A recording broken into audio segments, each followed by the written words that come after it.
to the BattleVault, a no dice, no glory podcast where we discuss flames of war and World War III Team Yankee gaming in the United States. This is episode 7, and we are here in late June. All right, Tom, can you tell us what we're going to be going over? Hey, thanks, Ed. How you doing? I'm making it, man. You're making it. Just hanging there. Ed's recovering from a cold, so he may sound a little hoarse here. So what we're going to cover today, this is our Team Yankee USA Masters wrap-up for 2020. So we'll spend a lot of time talking about that. We're going to start off, though, talking about some recent games that we've played. We played against each other in a mid-war desert game. And then I did get a chance to play a Team Yankee British scenario, one of the scenarios from the book with our friend Charles Christie. Then we'll go into Mention the Dispatches, where we'll give you a breakdown of what happened at the Team Yankee US Masters, kind of run the list and their point standings there and let you know who the ultimate winner was. And then we'll transition to Heroes from the Hobby. We had a chance to interview Chris Jackson, who is the top-rated US Team Yankee player going into this year's Masters. So we have some of his thoughts that were recorded before he went in, some of his ideas about list construction and things he was going to do, and a kind of an overview of the U.S. Team Yankee U.S. book that's about to be released. Then we'll move into describing the Firestorm Gazala campaign that's online now. It's a collaborative effort between No Dice, No Glory and Breakthrough Assault. And then we'll close out with Future Ops, the things that are coming up in the future, the events that we know of at this time. So how's that sound, Ed? Sounds great. All right, so our last game, we had a chance to get out there and hit the desert, didn't we? Yeah, we did, and you hit the shit out of me. I probably shouldn't have used that word. Yeah, I don't know what rating we have, so you might be okay. But one interesting thing was I was using what you told me to bring, right? Yeah, you did. You had some grants. I know you hadn't had a chance to play with them. And so I said, well, here, we got time. Let's go ahead and break out the desert board and come on over and break those guys in. I just felt like playing desert. And, I got run over really well with your grants there. Yeah, it was. Well, I appreciate you letting me bring them out. I've never actually used grants in force, so I was running a grant formation. And I have the entire 2nd Dragoon Guards, the bays from the mid-war period. So I've had this squadron, this would be a C squadron done for quite a while. And it was the first time I was able to get most of them on the board. I don't think I quite got the full squadron. So basically, I took a bunch of Krants. I remember I had Humber armored cars, 1 infantry platoon, and 25 pounders. And I think I had Hurricanes. I seldom go to mid-war without them. Actually, you did not bring your Hurricanes. I had my Stuka, but it only came in one turn, and that was it. Well, let's do the forces first before we talk about how things happen. So we were playing 100 points. I gave you a rundown of my force. So Ed, what were you using for the Germans to stop this Grant horde? All right, Tom, you're pushing me on my memory. Okay. All right. Okay, give me a second here. You ran a Panzer company. There 3 4s. Panzer 3s. Yes, Panzer 4s. and I had 3 Martyrs. I had 1 small infantry platoon. Yeah. Yeah, I had three Martyrs. That's right, because I didn't have 4 of them, so I only had 3. And you had the aforementioned Stukas? Yes. And I had 2 anti-aircraft 10-4s. Yeah, I remember those. They must have been in reserve and never made it. They were reserves. Yeah, you tore them up because I had them run at you. The recon unit decided to rush your artillery that was not dug in. And I ran out there and shot at you, and nothing happened. Then you turned around and waxed everything I had. Yeah, that was probably our rules Ed forgot for that game, that the 25 pounders have turntables. I did know that, but I knew you weren't dug in. I was just hoping I could surely get something done, and I got just within range, running all the way across the board at full steam. And then I got 1 shot at you with everything, and everything rolled a 1 or 2. And that I do remember because you turned around the next turn and those 25 pounders waxed not only my recon unit, but the 2 anti-aircraft. So I got 5 burning hulks there on the last turn, and that was it.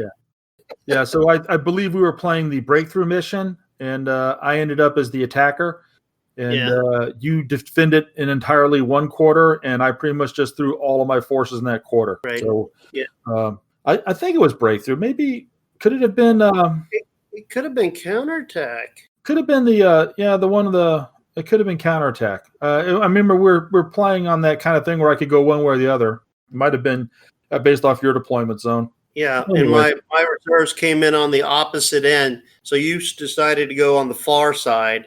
So all my reserves would be negated. So I basically rushed as I typically do, everything behind a big smoke screen. Got the grants in close, and I thought I was kind of gutsy because I had to bunch up all those grants behind that smoke screen, and you did get your air in the first turn. Really made me wish I had the SAS raid card. And that Stuka came in and did a good bit of damage. I think it knocked out a couple of grants on the first pass. Yes. Mm-hmm. But the good news was as Ed continued to knock out grants, when he did, it would just be one grant from a platoon. Never really got to the point, even though you destroyed a lot of grants, they were evenly spread. Yeah, and if I ever bailed one of your vehicles, your commander was right there, and so the re-rolls every time you got bailed, the next turn you came right back up. Yeah. There were no continuing bells there. You just had a good position for your headquarters. Yeah, well, the grants have a good remount rating too. I think they are considered to have protected ammo, so they remount on like a 3+. Of course, when they check unit morale, that's only a 5+, so they tend to run when they get to that point.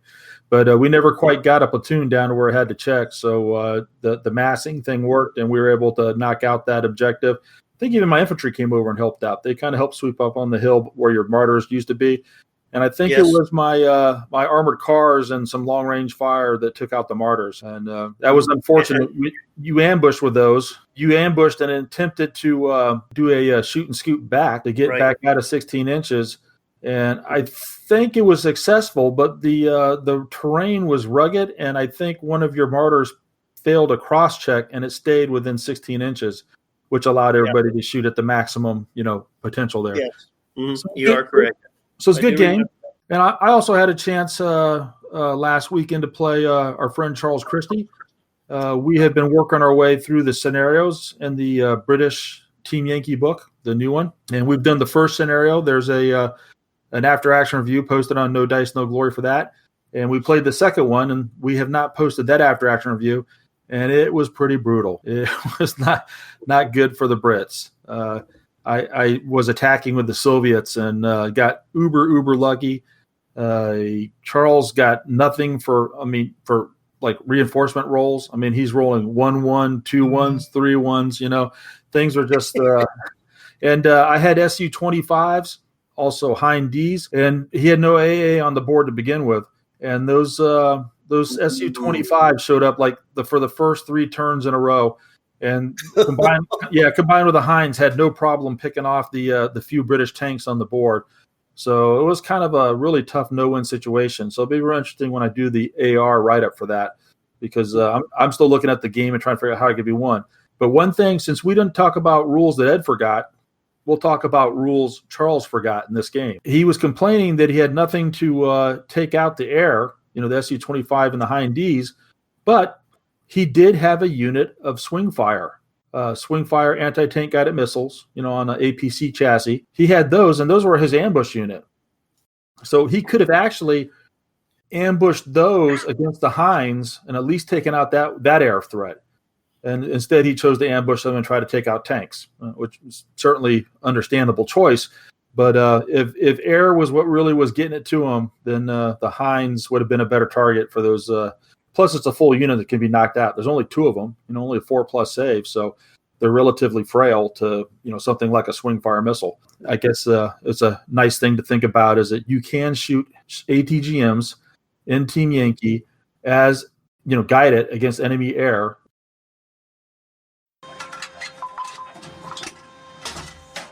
Gunnery tank!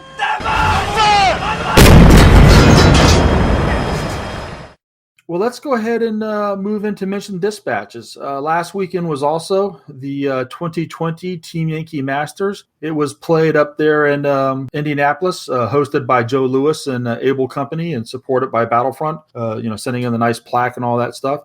And they had 16 players from across the country show up. And so why don't you give us the rundown of where these players landed in the rankings there, Ed? Okay. And you know most of these guys anyway. Tell us where they came from if you can remember.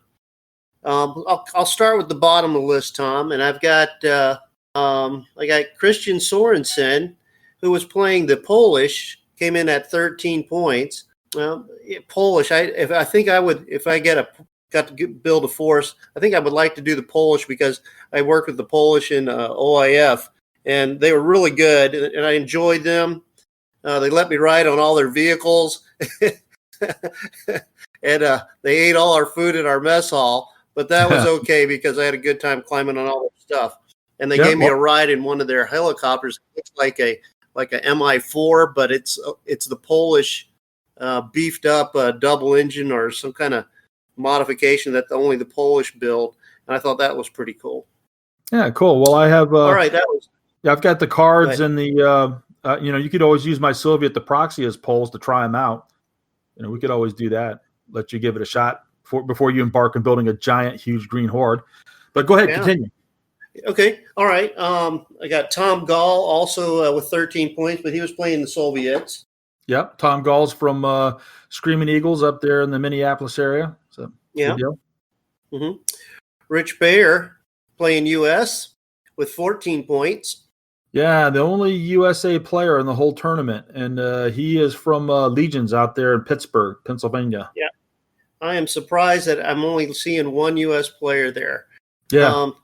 With all the U.S. stuff, maybe with the new U.S. book, we'll see more people jumping on that. Didn't you say you wanted to build a U.S. force? Yes, I will be.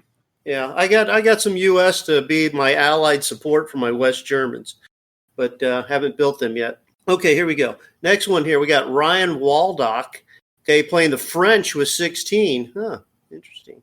Yeah, I'm not so sure where Ryan's from. I don't think he's from Texas. He might be. I think there's two guys from Texas. There was two guys from California, and there was a bunch of guys from Indianapolis. Screaming Eagles had a good bunch, and then I think one or two from Able Company, and then John from. So we'll hit those as we go through them. Okay, continue on there, Ed. How many games did they play in this tournament? Was it 5 games? No, they played 6, and they had 3-point levels. There was something like in the 50s and the 70s and the 90s. Forgive me, the exact point levels escape me. Although I think Chris Jackson will cover them in the interview that we've already recorded that we'll include here later. And they went 3 rounds on Saturday, 3 rounds on Sunday.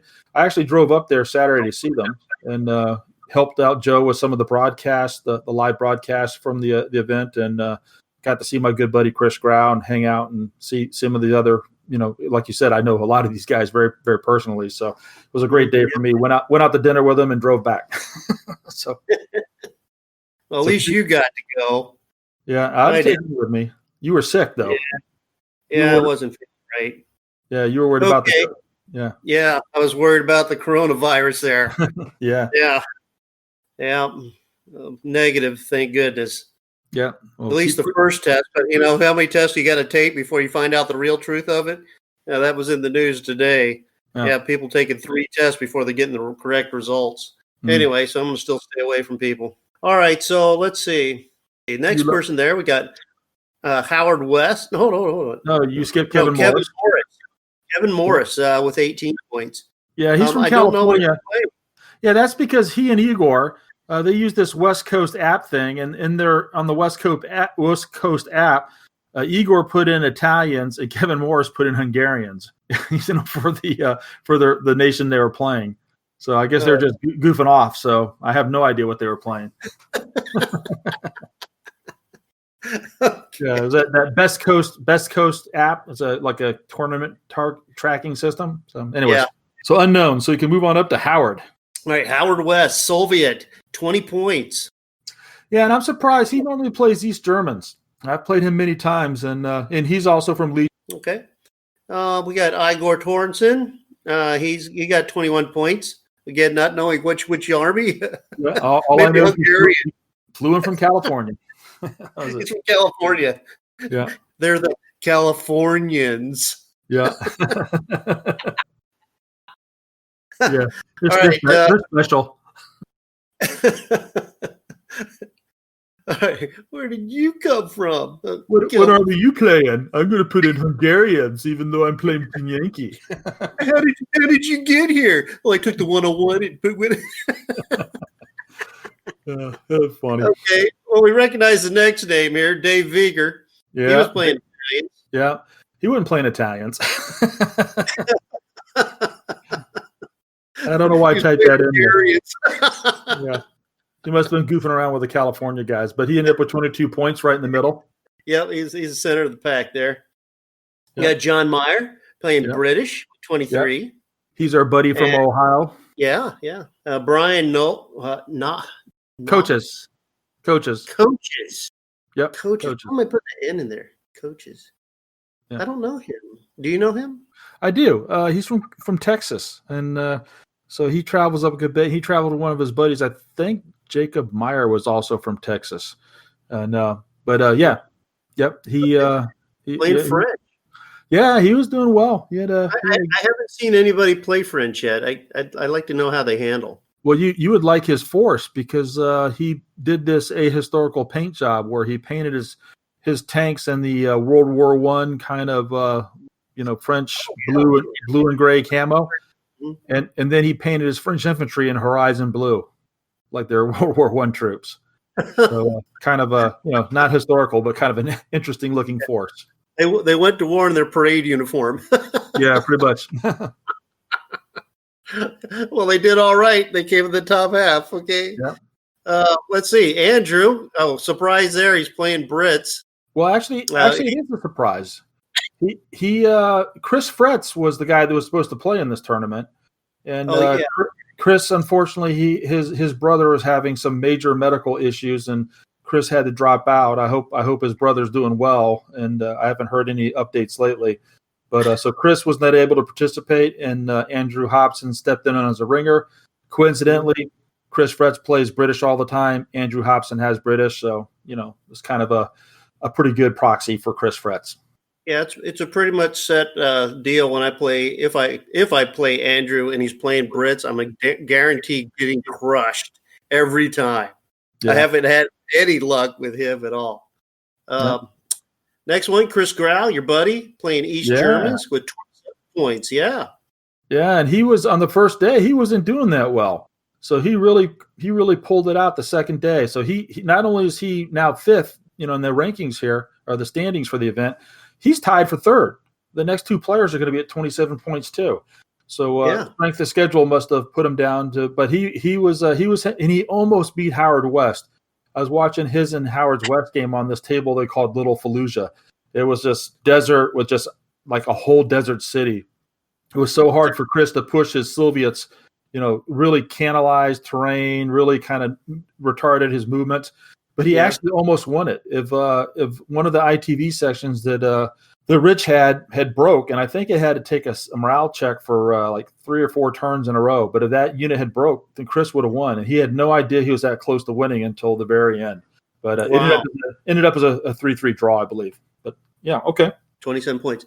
Okay, so they also tied with him with 27. We got John Cederberg, playing the Soviets. Mm-hmm. Yeah, I think of him as a East German player, so I'm not so sure these entries were correct, but it could be. He definitely was playing a Soviet horde stuff, and he's also from Minneapolis. He's one of the Screaming Eagle guys. Then Jacob Mayer. Yeah, Jacob. I think he's from Texas. I'm not 100% sure. He's one of the few guys there that I didn't know very well, and he was playing Syrians. Yeah, I noticed that. That was Was it? Yeah. I wonder if it was heavy T-62s. I would have liked to have seen how he painted them up. Yeah, I really wish I'd take a little more time. We'll do an article for No Dice, No Glory, and because we have the list that they used, we'll be able to put those up and give you a little further breakdown on that. Well, then we got in the top 2 positions here. We got in second place. We got Keith Gilmore, our buddy that we interviewed long ago. Yeah, and as a matter of fact, we've interviewed already the number 1 player on this list, the number 2 player on this list, and then where's John? He's down there. So 3 of the top half players we've already interviewed, and yeah. So I'm probably getting some more of them here in the future. But yeah, Keith, the Irishman from up there in Minneapolis, he was playing his Brits and sticking true to those. So I saw his first game where he had his AV-8Bs come in the first turn and just unload a huge salvo template of cluster bombs on top of a BMP. I think it was a BMP2 company. Can't remember who that was against, but I'm like, oh, that's not going to go well. So, it was pretty gruesome. Came back a little while later. Of course, there's all these burning hulks in that position. So, all right, and then at the top. No big surprise there. Chris Jackson. Yeah. 32 points. Yeah. Rocking and rolling, man. Chris has figured it out, man. I wish I know one of the. Well, he's always a good player. Yeah, and we'll post his list and get those things up on an article on No Dice, No Glory. He was playing Soviet's BMP company. He told the interview that's going to follow, even though you and I can't remember it very well right now, we're about to follow into an interview where he's going to tell us what he's running. So at the point level. So that's coming, folks. Stand by. So I just know it was based off the concept of the forward detachment and he had T-64s in support, I believe, of BMP2s with the artillery and no air and good healthy AA support and I do know this was a very, very close event overall. Again, no surprise, Chris is at the top. You'd expect him to be in the top half anyways. Mm-hmm. But as I understand it, he played Jacob in their last game or one of the close critical games. And apparently Jacob made a really bad deployment decision that Chris saw unfolding, and he just had to, bite his cheeks to not jump up and down with joy as he saw this mistake being made in front of him. So he was able to capitalize that, and that's what good players do, right? Yeah. They know how to use their forces, and they know when an opportunity opens up, and they keep their mouth shut about it until they get a chance to exploit it. So there you go. That was the. And they crush them, and they grind them. This is the first tournament we know of that's happened since lockdown, right? Yeah, that's the first one. I think there was one being played out in the East Coast, the Defense of Cannes. We need to look up the results for that. Maybe we could get those on the next podcast. But I think they played a tournament, or maybe it's this weekend that they're going to be playing it. But there's a Defense of Cannes tournament, themed tournament somewhere in Virginia. It either just happened or is just about to happen. So we'll have to run that down. I really wish I could go. Yeah, well, they don't want you to go with all your cough and blood. I don't want to cough on them. Yeah, okay. But there you go. That was good stuff. All right. Well, we'll take a break, and we'll be followed here by our Heroes of the Hobby interview with Chris Jackson. So he'll give you some more coherent, logical information than we will. You'll enjoy that. Speedball is lame. Hard Knocks Games is awesome. You can get board games, trading card games, role-playing games, hobby supplies and tools, Gundam, Warhammer, and more. Find us on Facebook at hardknocksgames.com or visit us on the Dixie Highway. Yankee Masters tournament. And Chris, go ahead and tell us a little bit about your thoughts on this and what kind of list you're putting together. Well, I've been talking up lately about how I hear people saying that Soviets are no good or underpowered or overpriced. I don't know, whatever you want to say about them, but that they're no good for tournaments no more. And I am going to take Soviets and see if I can prove everybody wrong. Yeah, good man. I don't know what the hell they're talking about. I always play Soviets. I do fairly well. You didn't hear that from me. I just look at them and go, what are you doing with those guys? Soviet doctrine used with the rule set and the models that we've got.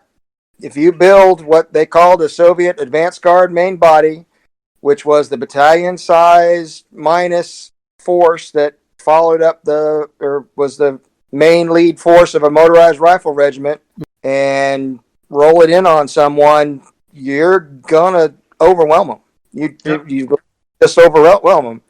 So why don't you explain to our listeners there about the advanced guard main body? I know because that's not a formation they specifically list, but it's one you can kind of build in Team Yankee. Okay. So a motorized rifle regiment is 2 battalions of infantry and a tank battalion. So they would take the lead battalion and they would take a company from it, and that would become the forward support element. They'd add a couple of tanks to that, and it would follow their combat reconnaissance patrols. The reconnaissance patrols would locate the enemy positions and then try to get around them without engaging them. The forward support element would try to engage and destroy them before the advanced guard main body got there. If it was incapable of doing that, they would just form a support by fire position, and then the advanced guard main body, which was the remainder of that battalion and a full tank company, would come in and try to then reduce that one to break a hole in the line to allow the follow-on elements of that rifle regiment to pass through, and then be followed by a tank division to exploit the gap that they create. Yep. That would go into the background and just wreak havoc. Yep. So you'd have a couple of motorized rifle companies, a tank company, and the forward security element would have would be a company minus with a tank platoon and some SU-122. What is the 2S1s? I'm sorry, the Carnation, right up front. So, and then some BMPs out further in front of that, were the reconnaissance BMPs. Right. And then regimental recon would have come through 24 hours prior to the battle. Although we still have the BRDMs still in the game on the battlefield at the same time, but technically they would have come and gone by then, right? Right. Roger. Yeah, cool. The force is supported by 3 separate artillery templates, 2 S1s, 2 S3s, and the Hail. Yep. If I'm attacking, I generally pick an objective, plant those artillery ranged in markers around that objective, and either make him choose to have to defend starting out under him, or defend in a position where he is just barely holding on. Do you save one of those templates for or one of those batteries for smoke to help cover the advance, or do you just put all 3 on there? You can put all 3 on there and still smoke elsewhere. So that's, you can use the artillery for deception. I can pull. I usually put all 3 on there and force the objective to be held weakly. In most cases, I can drop that artillery on those the artillery smoke on those ranged in markers, and then just the next turn transition to the HE. Yeah. For the most part, I don't always do that, because I find that the more turns I spend rooting that infantry out, the better it goes. The infantry starts dismounted and immediately surges towards that objective, and the BMPs and other elements form support by fire positions to try to remove supporting vehicles. And if I don't have any of those to shoot at, I start rooting out dug-in infantrymen. Very good. So the Masters is going to be at different point levels, right? There's 3 point levels you're playing at, and how does your force change within those point levels? It is a reduced company, medium and small, at the 52 point level with only two batteries of artillery.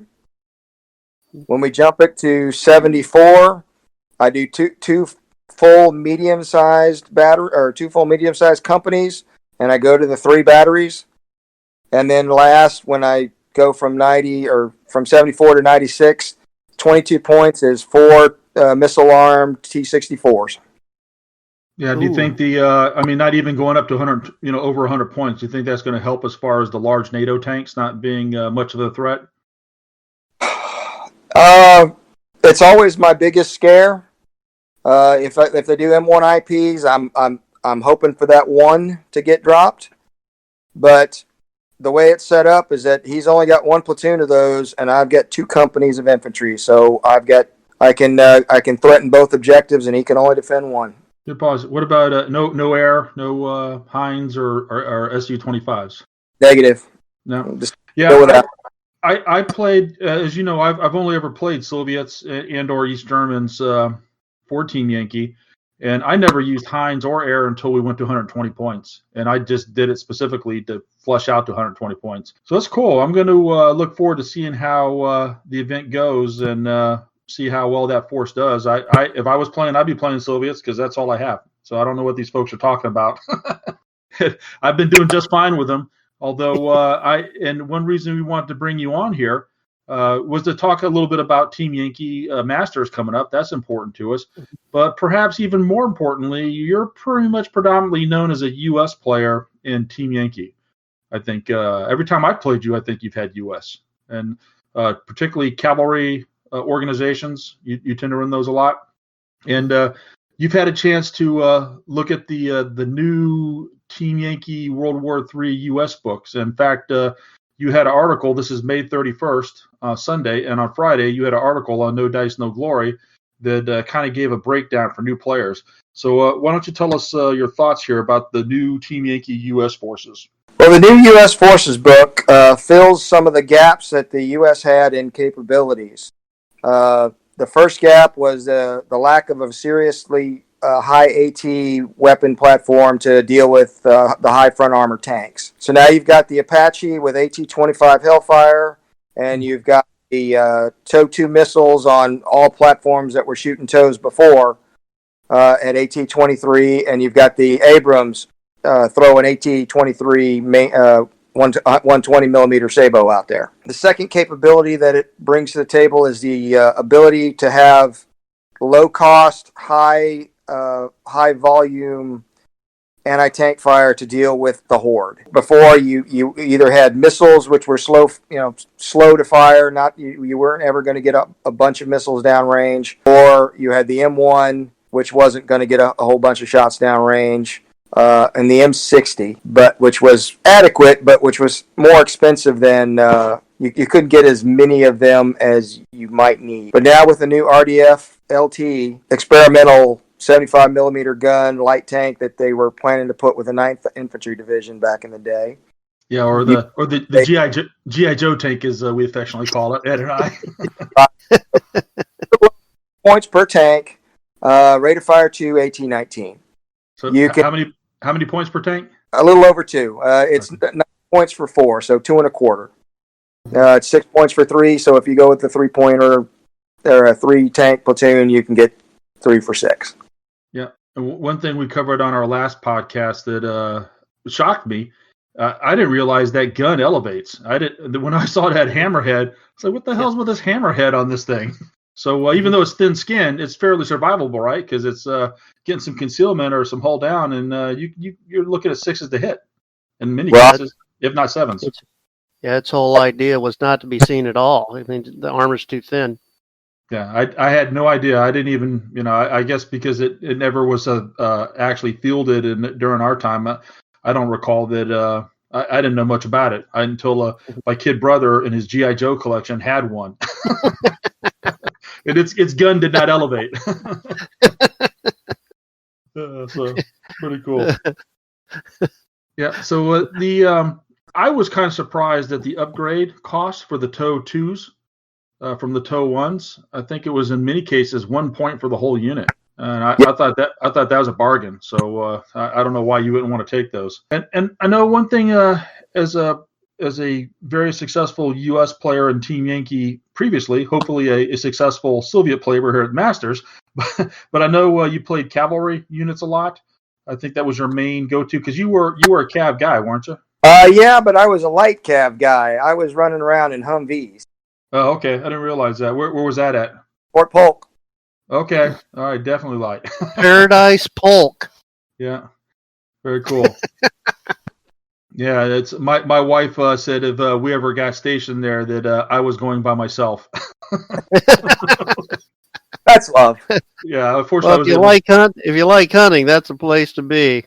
No, I went there once for a mission rehearsal exercise for preparation for deployment to Bosnia, and that was about enough Fort Polk for me. I think I had some prehistoric wasp, probably one of these murder hornets or something, and this thing came in like a beeline and flew under the back of my Kevlar and stuck me on the back of the neck and swole up like a softball. I never saw it. It just flew in and hit me so hard and stung me. And I mean, I'm literally got zapped by this thing. I was like, man, they got these giant boars running all over the place. It's hotter than hell. It's muggy as can be, and they got these killer freaking wasp or whatever it was that just stung me. So I won't miss Fort Polk. I spent 11 out of my 20-year career there. 11 years. Holy smoke! Oh Lord! Lord. You're- So let's That's a talk long about time. your list. How is your list now going to change for playing U.S. forces and Team Yankee?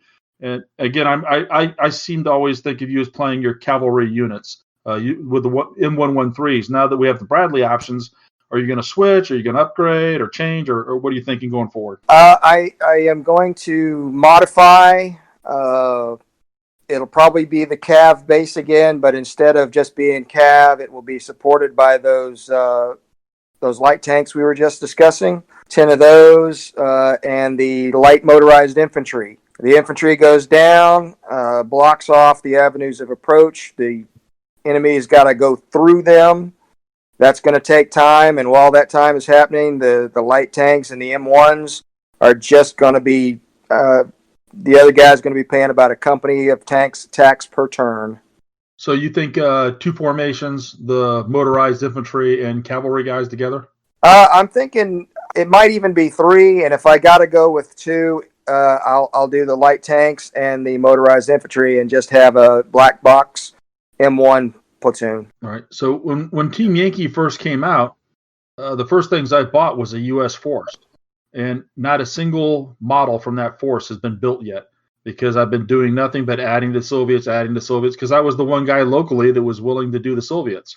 So now I'm pretty much done with Soviets. I guess I'll add some T-80s and get the new starter set.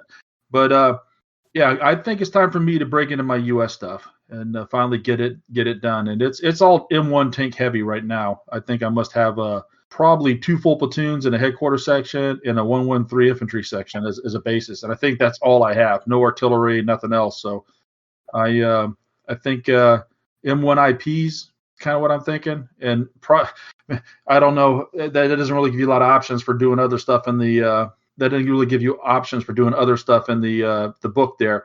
I got a fondness for doing Delta Company 28 Cav, which we had M1 IP. So even though it was 1989, I'm pretty sure I could kind of recreate that company on the tabletop. So we'll see how it goes. Cool.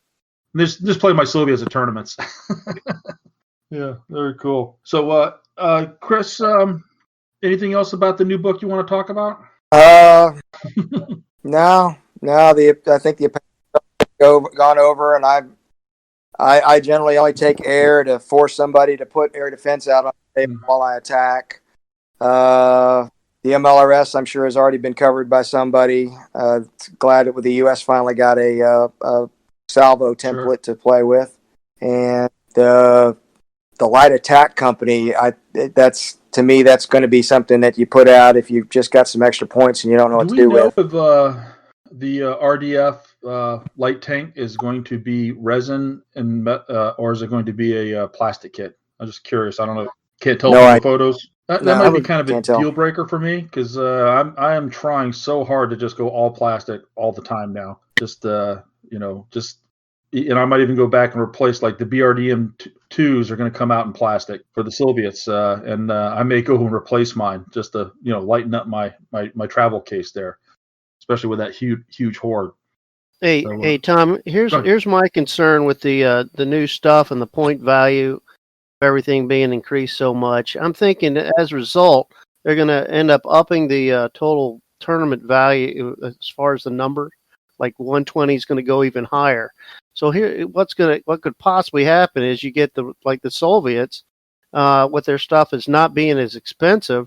They're going to have so much stuff on the board, and the guys that went with the expensive, American force there's going to be so much stuff. It's going to be there's nowhere else on the board to move. There's just too much stuff on the board. Yep, you know what I'm saying? Yeah, and, how can you stop it all? You can't stop it all. Well, it's up to a big mess. It's up to tournament organizers to decide what they want to run at. If they want to do a 120, I mean, even I've only ever played in one tournament that had a single round of 120 points. So I've only played 120 points once. Right, those the graduated escalating. And honestly, my force wasn't any bigger on the ground than it normally is. It just now had a lot of air support. So that's how mine changed. I could have added other stuff though, but I didn't want. I couldn't squeeze any more models into my travel box. So there you go. That's the other thing. It's going to be so much. Yeah. Yeah. So what do you think there, Chris, with points going forward? Do you think we'll see more 120 events or even bigger, maybe Or 150? even higher. Yeah, that's what I'm I mean, is thinking. it feasible? Or I mean, because the Masters, the max level is 96. It's not that Yeah. big. Well, see, that's manageable. But with the stuff being as expensive it is, Chris, and so with you get the new M1s there, how many points are those a piece, Tom? Well, if you're going to get the M1A1 heavy common and you want 4 of them, that's 72 points. Good So God, that's you have nothing left. maybe kind of Chris like playing getting all excited up there. His camera's going all crazy. it'd be kind of like playing a King Tiger platoon in Flames of War Flames of at War, 100 yeah. points. Be kind of a similar prospect. So yeah, I guess you could. How cheap are those infantry formations? Those guys, the motorized rifles. Soviet or U.S.?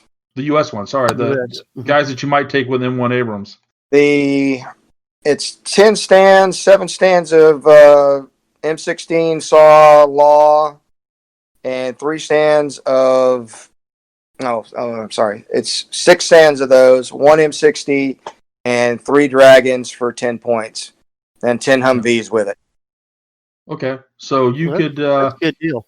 you could take a couple of those platoons and then the company headquarters. That'd be 22 points.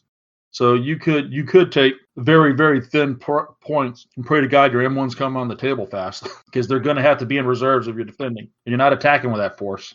And the other thing you got to do is you got to max out, or at least come close to maxing out your air defense. Right. Because those big heavy tanks, great. They've got front armor 19 for the 19 for the M1A1 and front armor 21 for the M1A1 heavy common, but there's still the Sturms are out there. You still have the what is it, the K-25 missile on the Frogfoot, and then even the missile on the Hind is AT. What is it, 23? 23, I thought. Yeah, and it can easily maneuver along your flank and rear. So you're right. If you don't take AA and you take those expensive tanks, and that was covered in your article pretty well too. I mean, the Stingers and the Chaparrals, the points on those were not expensive at all. Yeah, if and again, everybody advise you to go out and check out the article. But basically, Chris said if you're going to go with this tank force, then the next thing you're buying is anti-air, and good proportions of it. And that's one thing I've done with my Soviets a lot too. I pretty much always take a large amount of anti-air because I like a lot of redundancy. Because just you can get your day ruined by some Harriers coming in with the cluster bombs on those. Right, you talk about your Soviets, right? Yeah. So, cool. Okay, well, what else about the new? Anything else we can share here? I think, or we've exhausted the new US. I think that's all I've really come up with. But most of what I wanted in the article, the Lab AD will be kind of cool for those guys who love running Marines. Yeah, that's going to be a really high value auto take unit. Guns and missiles, so yeah, it would be nice if they would add the Avenger for the U.S., the Humvee, kind of a similar weapon system, but on the back of a Humvee. Yeah. I'm not increased rate of fire. I mean, that's a Stinger on a Humvee. We've got that. Yeah, but also has the gun too. So just forgot about that. Yeah. So yeah, it's and they had Stingers, I know, during Desert Storm, crashing the Avenger during Desert Storm. That's the first time I saw them. So, in any case, they were brand new. They were like right out the factory when they showed up over there. So, all right, well, cool. Well, let's talk a little bit about. So, one thing of you don't know Chris Jackson personally. He's former Army officer, and this is kind of unique. We talked about this before we started recording. Is that right now you have 3 different former Army combat arms officers all talking like geeks about this game. so I was there. I was there. Yeah. Chris was armor / cavalry, and I was armor, and Ed was artillery, field artillery. So there you go. Pretty cool stuff. But one thing about now, Chris, I met you Good Lord. I know one of my first games against you was the first Masters, and I think the first time I met you might have been at one of the Wolf Crags that you might have traveled up for. But how long have you been playing Flames of War and Team Yankee?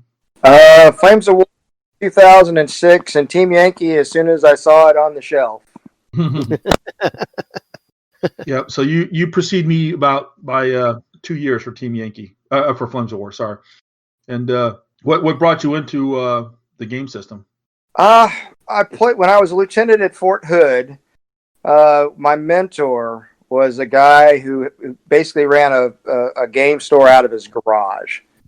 He had 4 game tables set up. He'd redone the whole thing so that it was just another room of the house. And we were playing some other system of World War II that I got into. And when I PCS'd away, Fort Polk had nothing. And then the following PCS to Fort Bragg, I found a little store called The Hobbit. Mm-hmm. And I went in and asked if they had any kind of World War II miniatures, and they pointed me to the thing, and they said we got every Saturday, show up, and we're playing at the bingo parlor next door. And that's how the weekends for the next 10 years of my life went. Wow. Yeah. Well, and now you've also, besides Fort Hood and Fort Polk, you've moved around a lot, and you retired a few years back, but you're still, your wife is still in? She's still, still serving? Yeah. And tell her thank you for us. For those out there who don't know, Chris's wife deployed up to New York as part of the COVID-19 emergency response. She's an Army doctor. Oh, wow. Yep. Yeah, that is fantastic. If you don't follow Chris on Facebook, you might not have seen all those pictures of his wife up there helping out and taking care of folks. So we're glad to see that, and glad to see her back home and safe and sound. And so that's good. But you've been to a lot of different gaming areas: Texas, North Carolina, Louisiana, probably a few other places in there. And so, from your perspectives and travels, and also having covered a lot of events and tournaments all over the U.S., what is your kind of feel for what makes Team Yankee Flames of War a success locally? You've got to have at least one leader, somebody that sets up the event, somebody that calls the times. Hey, we're going to get together at this point.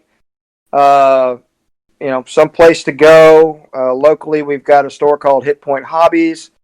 They're 45 minutes away from me, but there's getting to be a good 10, 12 player base, and got lots of games with that group. And Chris, where are you at now? I was trying to remember when you said 8 p.m. I couldn't remember if you're in Texas or North Carolina these days. I'm in North Carolina. Okay, good. Yeah, it's been. Is that going to be the last move for you? Yeah. Retirement papers for Linda have already been dropped. We are out. Very good. And you're going to stay in that area? We haven't decided yet. We're still trying to figure that out. Okay. So Hit Point Hobbies was not the store that you bought out then? If they still have a building Flames of War group out there? No, the store that I bought out was in Memphis. Yeah, Memphis. Okay. The Game Cave, and I mean the store is still there. Right. They just were. They had a 4 or 5 players who had already put together their armies, and now they were ordering 1 or 2 things to augment every once in a while. But the store had ordered about $6,000 worth of product for Flames and Team Yankee. And apparently somebody forgot how much they had ordered, because when I talked to them on the phone, they said, yeah, we got about $2,000 worth. We'll let you have it all for $600. Oh, Lord. Oh, wow. And I started counting, and I got to about $1,900 worth of product, and I looked, and there was still a whole back room full of stuff. I said, okay, where do I pay? And then loaded up all of it into the car and went to the reenactment event that I had left the house for in the first place. Oh. So what did you do? Stumble upon this place? I was going to a World War II reenactment, which was about 20 miles outside of town. I was getting ready for, I want to say it was Adepticon, and I needed another British infantry platoon for my list. Mm-hmm. I knew they were there because I'd been there.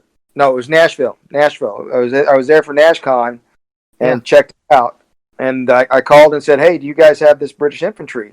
And I said, yeah, we've got one, but I'm not sure where it is. We've kind of boxed up all that stuff. We're trying to get rid of it.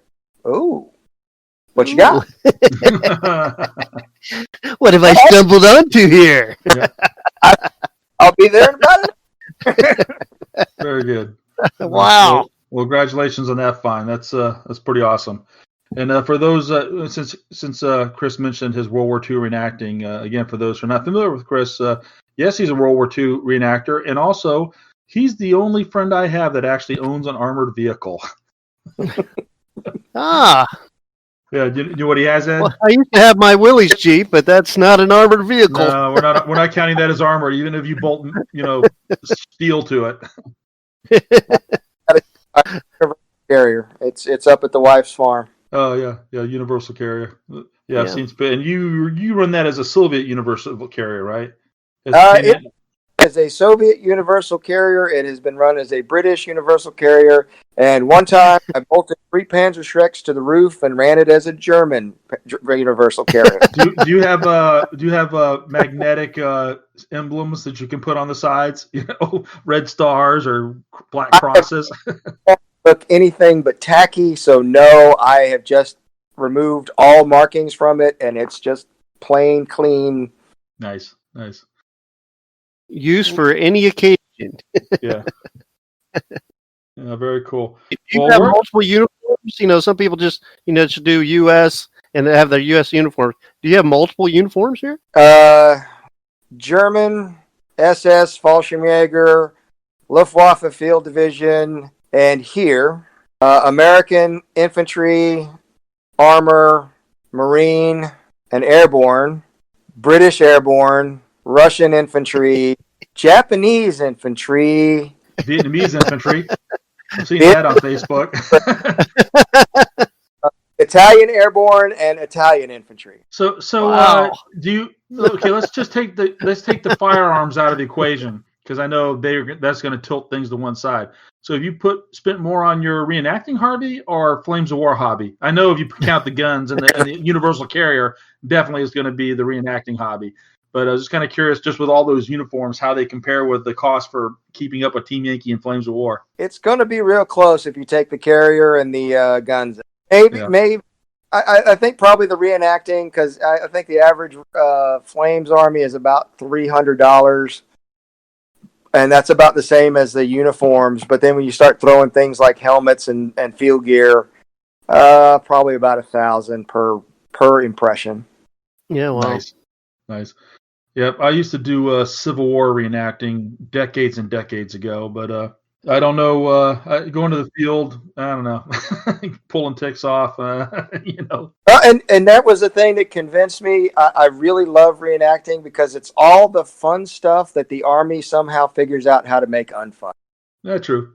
With guns, that's fun. Camping, that's fun. Yeah, we have a Memorial Day reenactment here. Ed and I have been there to it a few times.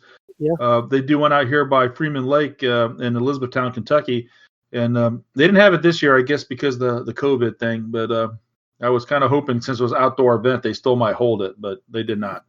Yeah, they canceled it. Yeah.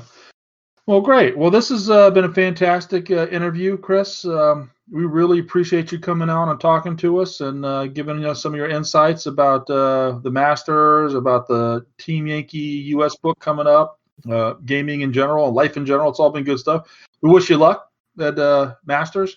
Looking forward to tracking how things go. Heck, I don't know. Maybe I'll even drive up there that day. If you don't have to work, I don't know what their rules are going to be. I know that they're going to have spread out tables at Family Time Games at Indianapolis. So I know they're going to be kind of spaced out a good bit. I don't know if you guys are going to have to wear a mask or not. But if it's mask not required, I might come up and take a look and be worth it for the day trip, just to come up, take some photos, and maybe do some interviews or something. Yeah, it might be both of us. Masks aren't required. They have asked us to wear them. And, I don't think one more person in the store is going to be that big a problem, or even two. Yeah. Well, maybe we'll drive up there just to say hey and watch a round or two. So that'd be kind of cool. Well, good deal. Good luck. Any other thoughts there, Chris? Well, stay safe out there. It's getting crazy. Yeah. Oh, yeah, indeed. That it is. So. Yeah, right, Indianapolis too. Yeah. All right. Talk to you later. Take care. All right. Take care. Target! Ceasefire!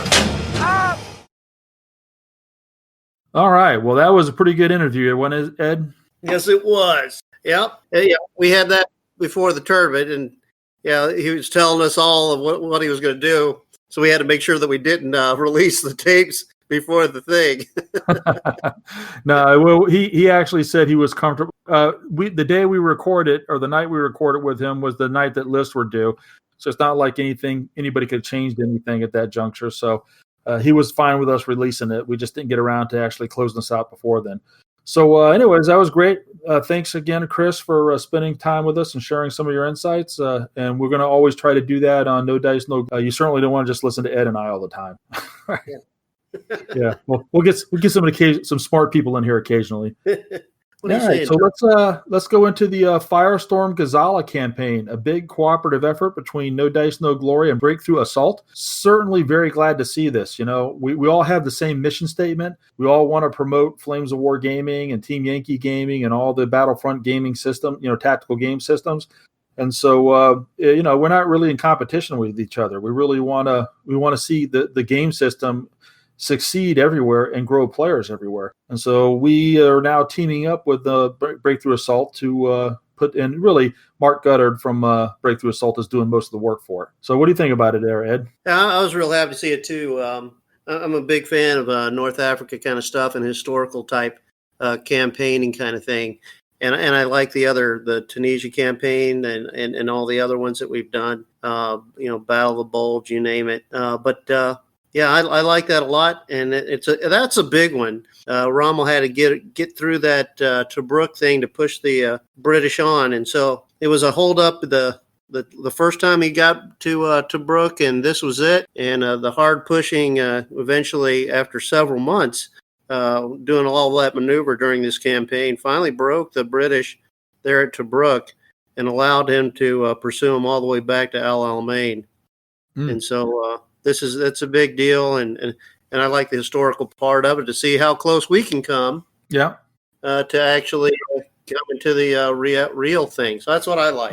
Yeah. Can we actually do as well as they did historically?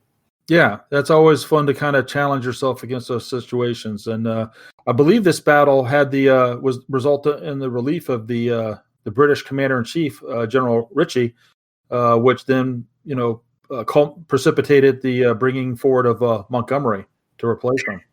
That's correct. So yeah, I'm pretty sure you're right. So if Ritchie had won the battle, would we have seen Montgomery gaining such prominence later in the war? Unknown, huh? Don't know. Yeah. Yeah. So what's really interesting about this is that it's a standard Firestorm campaign. We post the battles, you sign up and play whichever ones you want, send in the results to Mark at Breakthrough Assault, and he'll tabulate those, and we'll adjust the board for the next turn and repeat. It's only a 3-turn campaign, three operational turns. We're already in the middle of the first turn. Several, I think at least 4 or 5 battles have been played already, and I think we can play some of those next weekend.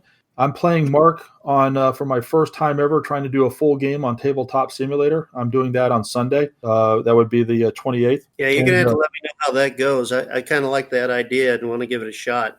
Yeah, I think you might be able to log in and watch it. I'm not exactly sure how that works, but I'm sure he'll record it so you can watch it later afterwards. Okay, that's great. Yeah, it'll be fun. And we'll try to do a turn roughly every 2 weeks. And so given it's a 3-turn operational turn campaign, that should take about 6 weeks to get it through. Mark says you can play any force you want to play, but I think most people will stick to historically themed forces and try to make sure they're using the Firestorm troops that are representative of what's out there. And really looking forward to the battle reports. Our buddies up in Minneapolis, my friend Chris Grau, his buddy Patrick, they've played like 3 or 4 games themselves already. I know they've done 2, and I think they're getting geared up to do another 2. So they're doing a lot of weekday and weekend gaming up there on that one. So that's awesome. I wish them.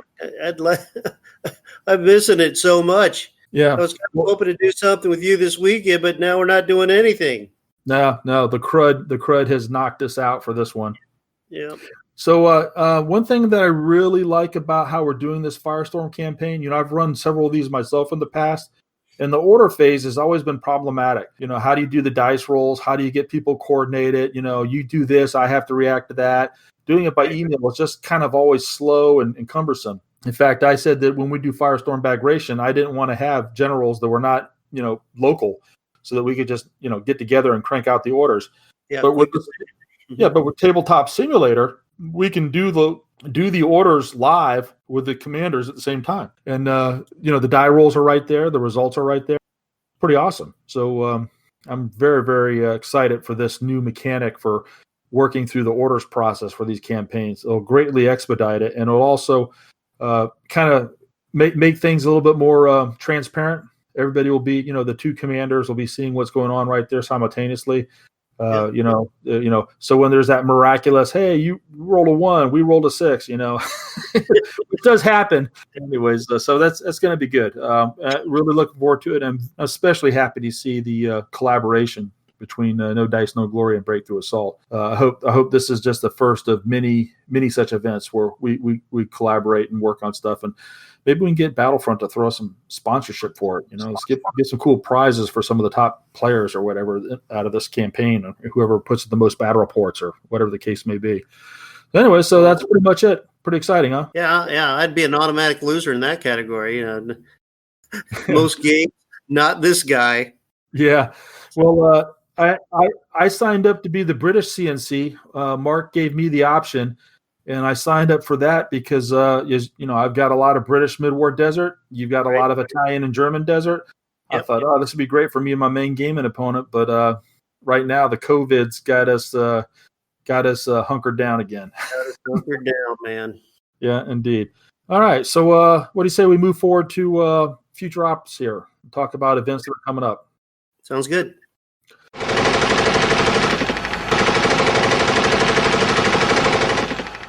All right, what do we got here?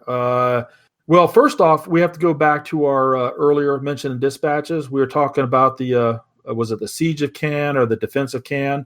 It was in fact run out in Leesburg, Virginia, and it was on June 13th. 13th. Yeah, and unfortunately, we couldn't find the results from it. We do know that William White was there, and from the photos that we looked at on Facebook, he was running a Churchill unit. And I think, I seem to think maybe I saw that he won it. I'm not 100% sure, but he was definitely there, and he was definitely running Churchill. And our buddy John Holland was there. Mm-hmm, yeah. Yeah, and probably playing Germans. Yeah, probably playing Germans. Yeah. So good. So let's now transition to what's coming up in the future. Well, we have a game Table Adventures on July 25th in Newark, Ohio. They are going to be running a 120-point Team Yankee tournament. Think you can be ready for that, Ed? I'm going to have to get cranking on it. Right now, I've got my West German Ausklaring unit, but I'm going to need to build some more to make my 120 points. No, just throw in some air helicopters or Leopard 2s. That'd be pretty easy. Yeah, that would be easy. Mm-hmm. Yeah, easy to do for you. It's just fast. Yeah. Yep, you get them out there. Yeah, I'm.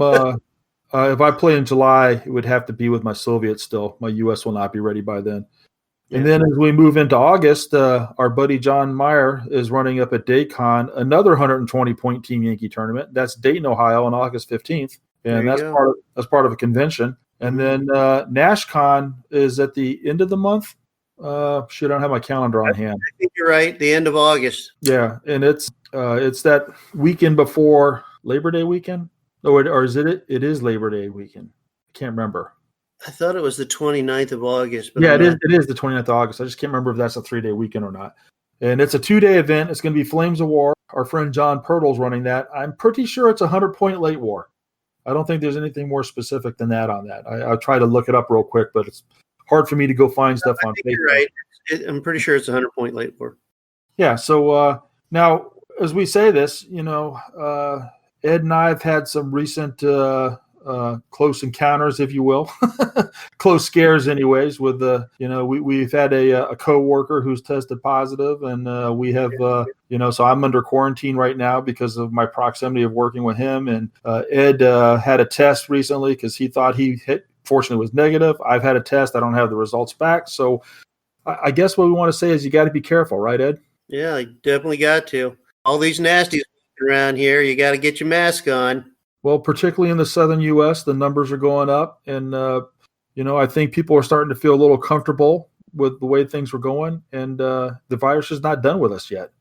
So you really got to take your precautions. So I'm kind of wondering, I was really looking forward to a lot of these events coming up, but I think I got to admit that I've been a little bit nonchalant in my approach to this whole thing, and having nothing like having a close call near you kind of change your perspective a little bit, right? Yeah. Yeah. So, anyways, I guess we want to get ready to podcast, but we want to close it by saying, everybody, be safe. We hope you can get your games in, but you got safety first, right? Safety first, baby. Yeah. Keep your mask on, and I'm glad to say that for the most part of the Team Yankee tournament, players are playing masked, and the tables are well dispersed. So, looked like it was trying to be managed the best it could, and unfortunately, this is what we have to do to get any games at all. And hopefully Ed and I will be back at playing in my basement in his apartment, because we're both pretty well quarantined about now. So by July 4th weekend, we should be ready to game again. So at least on our own local private game tables, if you will. Well, anyways, I think that's about it. You want to close us out, Ed? Yes, that concludes our podcast. And if I was supposed to say anything in particular, Ed forgot. But this has been anything particularly witty. Yeah, and that concludes our broadcast. Yeah, well, it was fun. Well, thank you all for everybody who tuned in. I will say, please drop us a line, give us some feedback. Let us know on Facebook. Let us know on the No Dice, No Glory forum. Send an email to podcast@BattleVault.com. That's podcast@BattleVault.com. And let us know where you want to take this rambling mess of a podcast. We enjoy doing it, but we also want to meet your needs. So if there's a better way we can do that, let us know. And other than that, everybody take care and be safe out there, and we'll see you next month. All right. Take care.